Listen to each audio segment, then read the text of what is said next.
ఈ మందకృష్ణ అనేటటువంటి వ్యక్తి కులాల మధ్య మతాల మధ్య వ్యక్తిత్వంగా మరి విద్వాంసాలు చెలరేగే విధంగా మాట్లాడుతున్నటువంటి వ్యక్తి మందకృష్ణ కాదా? మీరు చూడండి. అయితే వాస్తవంగా ఏం జరుగుతుంది ఇక్కడ?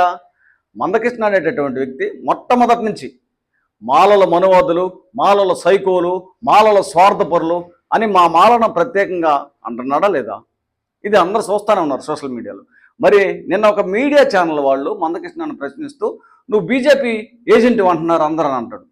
నేను బీజేపీ ఏజెంట్ని అయితే మరి ఆ రోజుల్లో బాబాసాహెబ్ డాక్టర్ బిఆర్ అంబేద్కర్ గారు బ్రిటిష్ వాళ్ళ ఏజెంట్ అయితే నేను కూడా బీజేపీ ఏజెంట్ని అంటాడు. మరి విలేకరు ఏమడిగాడు? నిన్ను అడిగాడు. నువ్వేంటి, నువ్వు బాబాసాహెబ్ డాక్టర్ బిఆర్ అంబేద్కర్ గారితో పోల్చుకుంటావా? నక్కకి నాగలోకానికి ఉన్నంత ఉంటుంది, తేడా ఉంది నీకు ఆయనకి. మరి అంతేకాకుండా అనేక సభలో సమావేశాల్లో బాబాసాహెబ్ డాక్టర్ బిఆర్ అంబేద్కర్ గారిని అవమానపరుస్తూ మరి అవహేళనగా మరి కించపరుస్తూ మాట్లాడతాడు. నువ్వు పొగుడుకో బాబు జగజ్జీవన్ రావుని, నీ ఇష్టం, నీ ఆరాధ్య దైవం అనుకో, నీ కులం అనుకో, నీ మతం అనుకో, నీకు ఇష్టమైతే గుడి కట్టించుకొని నువ్వు ఆరాధించుకో. నువ్వు ఆయన బాబాసాహెబ్ డాక్టర్ బిఆర్ అంబేద్కర్ గారికి అంతే గొప్పవాడు, చాలా కార్యక్రమాలు చేశాడు అని ఆయన్ని పోల్చి మాట్లాడాల్సిన అవసరం ఏంది? నీకెందుకు, నీకేం పని?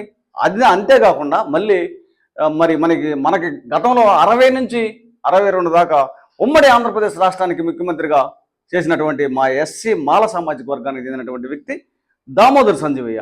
ఈ దామోదర్ సంజీవయ్య గారి టైంలో నేను కానీ ఉన్నట్టయితే నేనే ముఖ్యమంత్రిని అయ్యేటటువంటి వాడిని, ఆయన ముఖ్యమంత్రి అయ్యేటటువంటి వాడు కాదు అని ఆయన్ని కూడా ప్రస్తావించి మాట్లాడతాడు. ఈ విధంగా మాలలను ఒక పక్క, మరి ఈ దేశానికి సర్వోన్నతుడైనటువంటి బాబాసాహెబ్ డాక్టర్ బిఆర్ అంబేద్కర్ గారిని ఒక పక్క, మళ్ళా మా కులంలో ఒక ఆయన ముఖ్యమంత్రి అయితే ఆయన్ని ఈ విధంగా కించపరుస్తూ అగౌరవపరుస్తూ మరి ఈ విధంగా మాట్లాడుతూ ఉంటే మేము ఎందుకయ్యా ఈ విధంగా మాట్లాడుతున్నావు? నువ్వు మా కులాన్ని నువ్వేదో చేసుకొని ఈ కార్యక్రమాలని మేము మాట్లాడుతుంటే ఈ సోదరులు ఏందో అసభ్యకరంగా నా మీద బిళ్ళ వసంతరావు ఇవ్వడం, ఈ కౌంటర్లు ఈ విధంగా వేస్తాడు.